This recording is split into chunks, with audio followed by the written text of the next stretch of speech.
রুমিন ফারহানা থেকে শুরু করে বিএনপির হেভিওয়েট নেতাদের নমিনেশন দেয়নি দলটি। অনেকে যেমন এতে অবাক হয়েছিল, নিজের পায়ে কি নিজেই কুড়াল মারছে বিএনপি।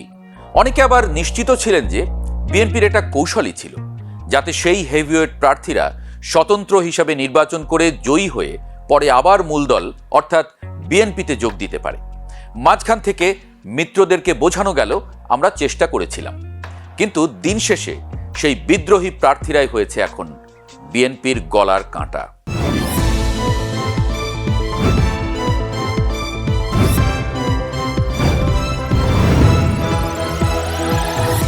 ত্রয়োদশ জাতীয় সংসদ নির্বাচনের দামামা বেজেছে দেশ জুড়ে। রাজনৈতিক মেরুকরণের এই সন্ধিক্ষণে বাংলাদেশের জাতীয়তাবাদী রাজনীতির অন্দরমহলে এক অদ্ভুত অস্থিরতা বিরাজ করছে। বিশেষ করে বিএনপির দীর্ঘ প্রতীক্ষিত নির্বাচনী যাত্রায় বাধা হয়ে দাঁড়িয়েছে তাদেরই এক সময়ের বিশ্বস্ত সহচররা। বিএনপির বহিষ্কৃত এবং সাবেক নেতাদের স্বতন্ত্র প্রার্থী হওয়ার হিড়িক শুধু দলের শৃঙ্খলাকেই বৃদ্ধাঙ্গুলি দেখায়নি, নির্বাচনী মাঠে এক নতুন সমীকরণেরও জন্ম দিয়ে দিয়েছে। সারা দেশে ৭৮টি আসনে বিএনপির বিদ্রোহীরা এখন বুক চিতিয়ে লড়ছেন। এই বিদ্রোহীরা বিএনপির জন্য কতটা মাথা ব্যথার কারণ হবে তার চেয়েও বড় প্রশ্ন হয়ে দাঁড়িয়েছে এই সুযোগে জামায়াতে ইসলামী কতটা লাভবান হয়ে যাচ্ছে। রাজনৈতিক বিশ্লেষকরা বলছেন জামায়াত যেন ওঁত পেতেছিল এই মুহূর্তটির জন্য। তারা এখন বিএনপির ফেলে দেওয়া কাঁটা দিয়েই বিএনপিকে বিদ্ধ করার কৌশল নিয়েছে। অর্থাৎ বিএনপির ভোট ব্যাংক যখন তাদেরই বিদ্রোহীদের কারণে ভাগ হয়ে যাচ্ছে, তখন সেই ফাঁক দিয়ে জয়ের বন্দরে পৌঁছে যেতে চাইছে জামায়াত জোট। বিএনপির এই বিদ্রোহী প্রার্থীরা শুধু যে নিজ দলের ক্ষতি করছেন তা নয়, জোটের শরিক দলগুলোর কপালেও দুশ্চিন্তার ভাঁজ ফেলে দিয়েছেন। বিএনপি এবার ২৯২টি আসনে ধানের শীষ প্রতীকে প্রার্থী দিয়েছে এবং শরিকদের জন্য ছেড়েছে মাত্র ৮টি আসন। এই সীমিত আসনের মধ্যেও আবার নানা বিতর্ক তৈরি হয়েছে। যখন যোগ্য ও ত্যাগী নেতাদের বঞ্চিত করে প্রবাসী বা নিষ্ক্রিয় নেতাদের হাতে ধানের শীষ তুলে দেওয়া হয়েছে, তখনই বিস্ফোরণ ঘটেছে তৃণমূল বিএনপিতে। ঝালকাঠি, নাটোর, শেরপুর বা কুমিল্লার মতো জেলাগুলোতে বিদ্রোহীদের একটি অংশকে সাময়িকভাবে শান্ত করা গেলেও অধিকাংশ আসনেই বিদ্রোহী প্রার্থীরা অনড় অবস্থানে আছেন। প্রার্থিতা প্রত্যাহারের সময় পার হয়ে যাওয়ায় এখন ব্যালট পেপারে ৯৮ জন বিদ্রোহী প্রার্থীর নাম এবং প্রতীক জ্বলজ্বল করবে। তার মানে হলো ভোটাররা যখন ভোট কেন্দ্রে যাবেন, তখন ধানের শীষের পাশাপাশি একই মতাদর্শের আরও একাধিক বিকল্প প্রার্থীকে সামনে পাবেন তিনি। এই দ্বিধা বিভক্তি জামায়াত জোটের জন্য রাজপথের সবচেয়ে বড় আশীর্বাদ হয়ে দাঁড়িয়েছে। জামায়াত ইসলামী এবার তাদের নির্বাচনী কৌশল সাজিয়েছে অত্যন্ত সূক্ষ্মভাবে। দলের ভেতরে এবং বাইরে তারা এটি জাহির করার চেষ্টা করছে যে তারা কারো দয়া বা পরিস্থিতির উপর নির্ভর করে জিততে চায় না, কিন্তু তলে তলে হিসাবটা একদম ভিন্ন। বিশেষ করে ঢাকা এবং ময়মনসিংহ বিভাগের আসনগুলোতে জামায়াত ঐতিহাসিকভাবে খুব একটা সুবিধাজনক অবস্থানে কখনোই ছিল না। এই অঞ্চলের ৯৪টি আসনের মধ্যে মাত্র ৫ থেকে ৬টিতে তাদের বড় ধরনের জয়ের আশা ছিল, কিন্তু বিএনপির বিদ্রোহীদের ছড়াছড়ি জামায়াতের সেই আশার গুড়কে এখন কয়েক গুণ বাড়িয়ে দিয়েছে।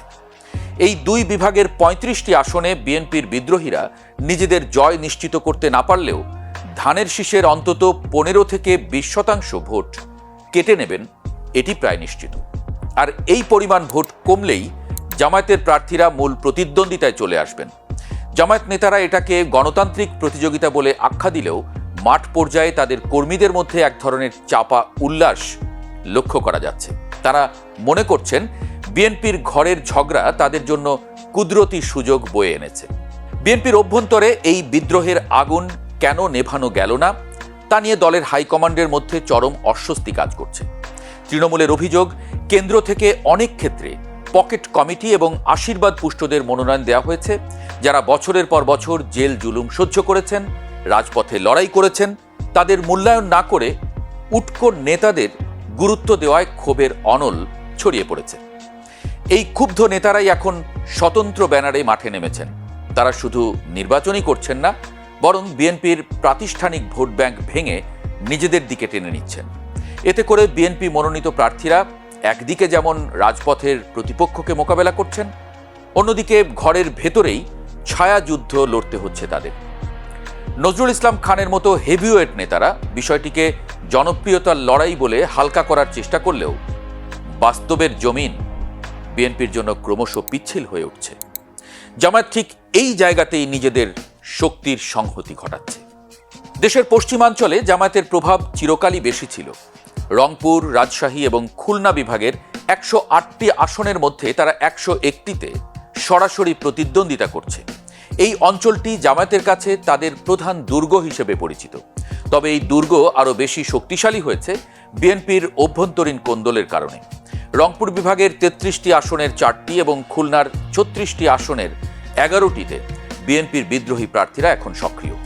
ফলে যে আসনগুলোতে বিএনপি এবং জামায়াতের মধ্যে হাড্ডাহাড্ডি লড়াইয়ের সম্ভাবনা ছিল, সেখানে বিএনপি এখন অনেকটা ব্যাকফুটে চলে গেছে বলে তথ্য এসেছে গণমাধ্যমে। ধানের শীষের ভোট বিদ্রোহী আর মূল প্রার্থীর মধ্যে ভাগ হয়ে যাওয়ার অর্থ হল জামায়াতের জয়ের পথ পরিষ্কার হয়ে যাওয়া। রাজবাড়ী বা বরিশালের মতো জায়গাগুলোতেও জামায়াত এখন বড় ধরনের চমক দেওয়ার অপেক্ষায় রয়েছে। তাদের এই কৌশলী জয়ের স্বপ্ন বিএনপির বিদ্রোহীদের মাধ্যমেই পূর্ণতা পেতে যাচ্ছে। ময়মনসিংহ বিভাগে জামায়াতের কোনো আসন জেতার রেকর্ড না থাকলেও এবার তারা খুব গুরুত্ব দিয়ে মাঠ সাজিয়েছে। শেরপুর 1 এবং ময়মনসিংহ 6 আসনের মতো জায়গাগুলোতে জামায়াতের নিজস্ব একটি শক্তিশালী ভোট ব্যাংক গড়ে উঠেছে। বিশেষ করে শেরপুর 1 আসনে বিএনপির বিদ্রোহী প্রার্থীর সরব উপস্থিতি জামায়াত প্রার্থী রাশেদুল ইসলামকে বাড়তি মাইলেজ দিচ্ছে। সেখানে বিএনপির মূল প্রার্থী ডাক্তার সানসিলা জেবরিন প্রিয়াঙ্কার জন্য এখন লড়াইটা অস্তিত্ব রক্ষার, কারণ তার নিজ দলেরই সাবেক নেতারা এখন তার প্রধান শত্রু হয়ে দাঁড়িয়েছেন। জামায়াত এই সুযোগে নিজেদের সুসংহত ভোটারদের ব্যবহার করে জয় ছিনিয়ে আনার স্বপ্নে বিভোর। ঠিক একইভাবে ঢাকা 14 আসনে বিএনপির কোন্দল এমন পর্যায়ে পৌঁছেছে যে গুম হওয়া পরিবারের প্রতিনিধি সানজিদা ইসলাম তুলির জন্য পথটা সংকুচিত হয়ে পড়েছে। সেখানে জামায়াত প্রার্থী ব্যারিস্টার আরমানের গ্রহণযোগ্যতা বাড়ছে কেবল বিএনপির 2 প্রার্থীর লড়াইয়ের কারণে। জামায়াতের শরিক দলগুলোও এই নির্বাচনী বৈতরণী পার হওয়ার জন্য বিএনপির বিদ্রোহীদের উপর ভরসা করছে। এনসিপি, বাংলাদেশ খেলাফতে মজলিস এবং এবি পার্টির প্রার্থীরা যেখানে লড়ছেন, সেখানেও বিএনপির বিদ্রোহীরা ত্রাতা হিসেবে আবির্ভূত হয়েছেন। মৌলভীবাজার 4 আসনে বিএনপির দীর্ঘদিনের জনপ্রিয় নেতা যখন বিদ্রোহী হয়ে দাঁড়ান, তখন সরাসরি লাভবান হয় এনসিপি বা জামায়াত জোটের ছোট দলগুলো। হবিগঞ্জ কিংবা ব্রাহ্মণবাড়িয়াতেও একই চিত্র দেখা গেছে। ধানের শীষের একনিষ্ঠ সমর্থকরা যখন দেখেন তাদের প্রিয় নেতা স্বতন্ত্র প্রার্থী হয়েছেন, তখন তারা দ্বিধায় পড়ে যান। এই দ্বিধার ফল হিসেবে মূল প্রার্থীর ভোটের ঝুলি খালি হয়, আর সেই ব্যবধানে জামায়াত বা তাদের শরিকরা এগিয়ে যায়। চট্টগ্রামের 5টি আসনেও 12 জন বিদ্রোহী বিএনপির জন্য আতঙ্ক হয়ে দাঁড়িয়েছে। চূড়ান্ত বিচারে ত্রয়োদশ জাতীয় সংসদ নির্বাচন জামায়াতের জন্য এমন এক প্ল্যাটফর্ম তৈরি করেছে যা তারা গত 3 দশকে পায়নি। আওয়ামী লীগহীন নির্বাচনে জামায়াত নিজেকে দ্বিতীয় বড় শক্তি হিসেবে প্রতিষ্ঠিত করতে চায়, আর তাদের এই উচ্চাভিলাষী লক্ষ্য অর্জনে সবচেয়ে বড় অনুঘটক হিসেবে কাজ করছে বিএনপির বিদ্রোহীরা। বিএনপি যদি দ্রুত এই কোন্দল নিরসন করতে না পারে, তবে ভোটের দিন শেষে দেখা যাবে জামায়াত কেবল তাদের হারানো আসনগুলোই উদ্ধার করেনি, বরং বিএনপির দুর্গগুলোতেও নিজেদের পতাকা উড়িয়ে দিয়েছে। কাঁটা দিয়ে কাঁটা তোলার যে রাজনীতি জামায়াত শুরু করেছে, তার চূড়ান্ত ফল দেখার জন্য এখন শুধু ব্যালট গণনার অপেক্ষা। বিএনপির হেভিওয়েট প্রার্থীদের মনোনয়ন না দেওয়া কি আসলেই কৌশল ছিল, নাকি রাজনৈতিক অপরিপক্কতা? তা ইতিহাসের পাতায় বড় এক প্রশ্নবোধক চিহ্ন হিসেবেই দেখা যাবে বলে মত বিশ্লেষকদের।